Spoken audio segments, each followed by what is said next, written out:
اعوذ باللہ من الشیطان الرجیم بسم اللہ الرحمن الرحیم وَلَقَدْ كَرَّمْنَا بَنِي آدَمَ وَحَمَلْنَاهُمْ فِي الْبَرِّ وَالْبَحْرِ وَرَزَقْنَاهُمْ مِنَ الطَّيِّبَاتِ وَفَضَّلْنَاهُمْ عَلَى كَثِيرٍ مِّمَّنْ خَلَقْنَا تَفْضِيلًا۔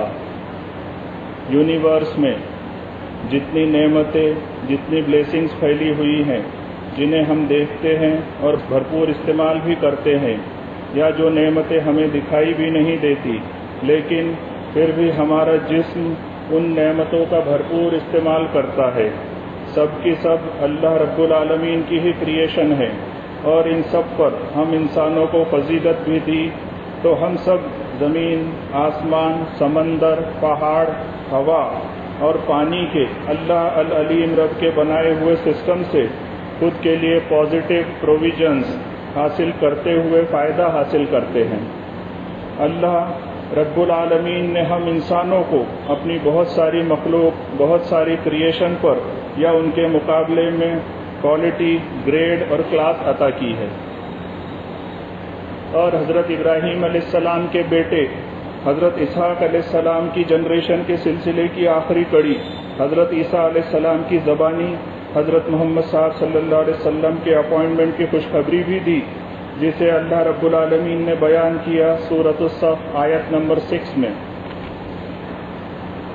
وَإِذْ قَالَ عِيسَى ابْنُ مَرْيَمَ يَا بَنِي إِسْرَائِيلَ إِنِّي رَسُولُ اللَّهِ إِلَيْكُمْ مُصَدِّقًا لِمَا بَيْنَ يَدَيَّ مِنَ التَّوْرَاةِ وَمُبَشِّرًا بِرَسُولٍ يَأْتِي مِن بَعْدِي اسْمُهُ أَحْمَدُ فَلَمَّا جَاءَهُم بِالْبَيِّنَاتِ قَالُوا هَٰذَا سِحْرٌ مُّبِينٌ۔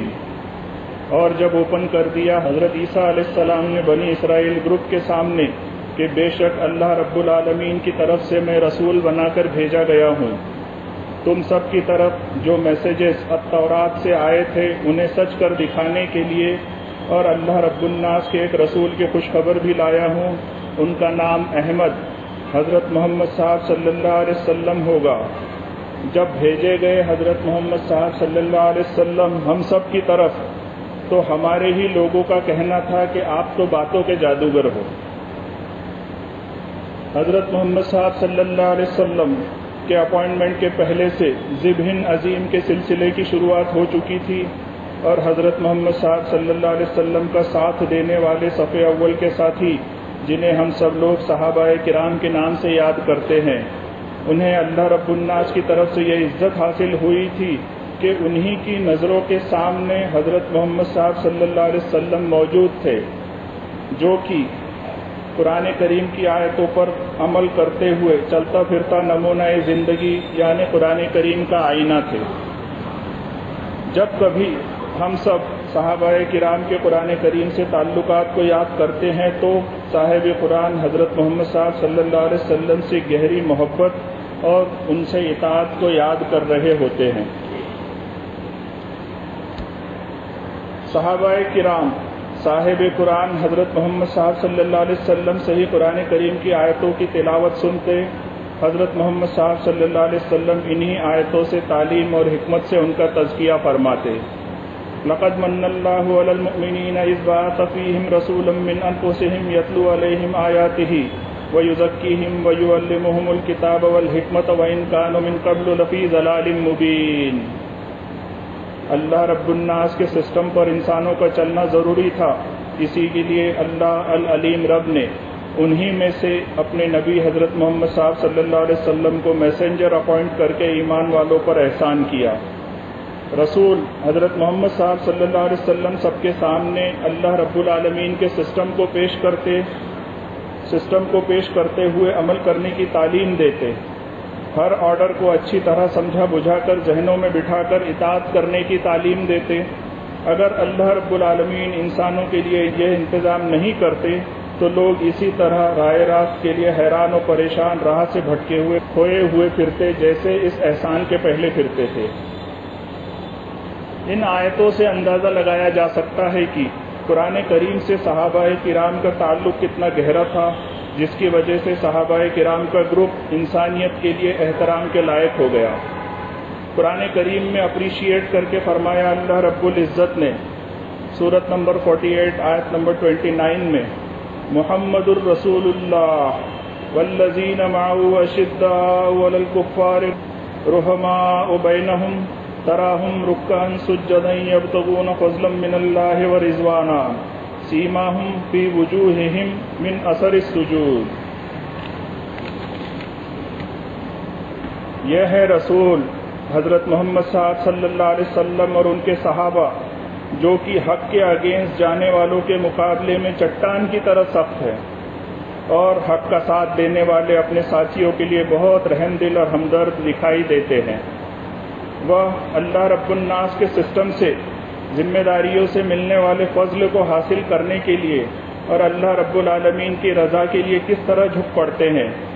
ان کی یہ کوشش بھی ہوتی تھی کہ ان کا ہر عمل اللہ رب العالمین کے سسٹم کے مطابق ہی ہو، اور وہ اللہ رب الناس کے بتائے ہوئے صفاتی عمل سے صبغت اللہ یعنی ایک رنگ ہو جائے، جس کے اثرات ان سب کی پرسنالٹی میں دکھائی دیتے تھے.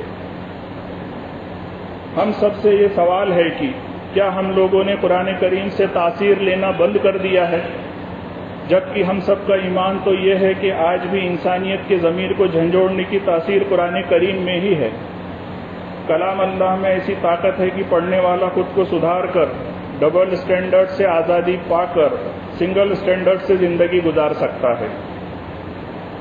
صحابہ کرام کی کامیاب سوچ کا راز صرف یہی تھا کہ قرآن کریم کی آیتوں سے ملے ہوئے احکامات کو خالص طور پر اپنی ہی ذات پر لاگو کرنے کا یعنی اپلائی اینڈ پریکٹیکل کرنے کا بے پناہ جذبہ رکھتے تھے.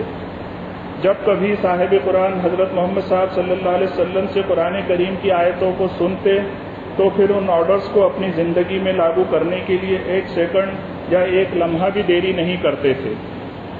ان کی وفاداری کا یہ جذبہ تھا کہ قرآن کریم کی آیتوں سے اللہ رب الناس کے آرڈرز بے خبر بندوں تک جلد سے جلد پہنچا دیے جائیں. ہسٹری لکھنے والوں کی سب سے بڑی ناکامی یہ غلطی کہنا چاہیے کہ انہوں نے صحابہ کرام کی دعوتی زندگی، حقوق العباد، اخلاقیات، حسن سلوک جیسی باتیں جس کی وجہ سے عام انسان کی آخرت اور ایمان اثر انداز ہو سکتے ہیں، اس کے بارے میں بہت بڑی غفلت برتی. ان کا کوئی ریکارڈ محفوظ نہیں کیا. جائیداد اور کرسی کے لیے لڑائی، ملک کے نام پر جنگ، لالچی حکمرانوں کا معصوم جنتا پر اتیاچار، بغاوت، خون خرابے، حور، حلالہ، جنات اور چمتکار سے بھرپور، آخرت اور ایمان کے تعلق سے غیر ضروری باتوں کی کہانیاں بنا کر ایسے انوکھے طریقے سے بیان کیا گیا کہ لوگ اسی میں مدمست ہو جائیں. لیکن قرآن کریم سے اللہ رب الناس کے پیغام پر عمل کر کے زندگی کا نمونہ پیش کرنے والے صحابہ کرام کی دعوتی محنت، مصروفیت اور مقامات کا کوئی ذکر تک نہیں کیا. ہسٹری کے اس سیکشن میں ہمیں کورے پنے دیکھنے کو ہی ملتے ہیں. یہ ہم سب مذہبی مسلمانوں کا نقصان ہی نہیں ہوا بلکہ ساری انسانیت اس نقصان میں برابری کی شریک رہی ہے. ادھر اصحاب بلاغ صحابہ کرام کا یہ حال تھا کہ وہ خاموشی کے ساتھ خود کے اور سوسائٹی کے سدھار میں مصروف رہے اور اپنا فرض نبھاتے رہے. وہ سب خود کے قصیدوں کا کوئی ریکارڈ قائم کرنے نہیں جا رہے تھے کہ بعد میں آنے والی نسلیں ان کے کارناموں کے فخر یا جشن مناتی پھرے، جیسے کہ آج ہمیں کافی ملکوں میں دیکھنے کو مل رہے ہیں. صحابہ کرام کو حضرت محمد صاحب صلی اللہ علیہ وسلم کے ذریعے پتہ چل چکا تھا کہ اسلام کوئی نیا دین نہیں ہے، بلکہ اللہ رب الناس کے سب سے پہلے نبی حضرت آدم علیہ السلام بھی دین اسلام کو ہی فالو کرتے تھے. زمانے اور جنریشن کے بدلاؤ کے ساتھ دین اسلام کی تعلیمات کو بھلا دیا گیا. تب اسی دین اسلام کو ہر نبی اور رسول نے اپنے اپنے دور میں پریکٹیکلی بلاغ کیا تاکہ راہ راست کو بھولے ہوئے انسان اپنی عقل اور سمجھ بوجھ لگاتے ہوئے اسے قبول کرے اور ایمان کے دائرے میں خود کو ڈھالتے رہیں.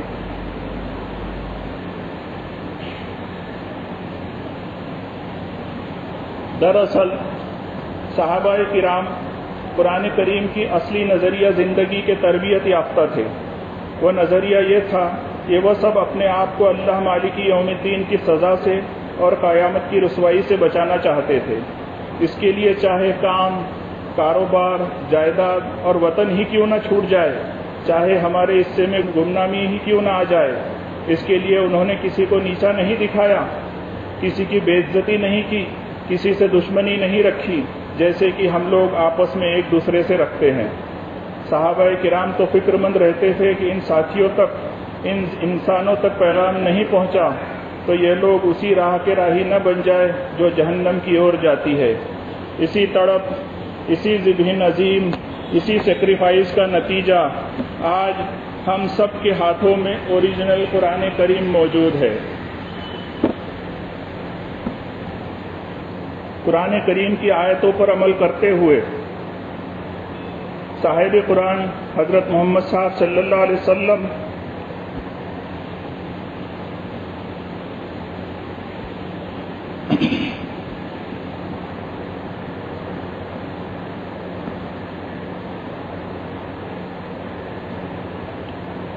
اور صحابہ کرام کو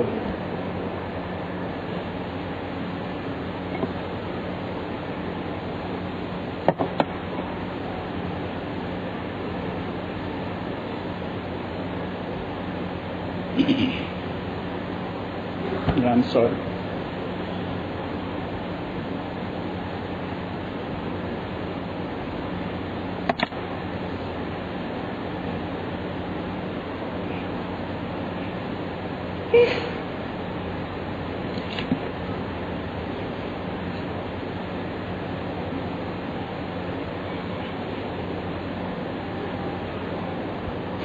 I'm sorry.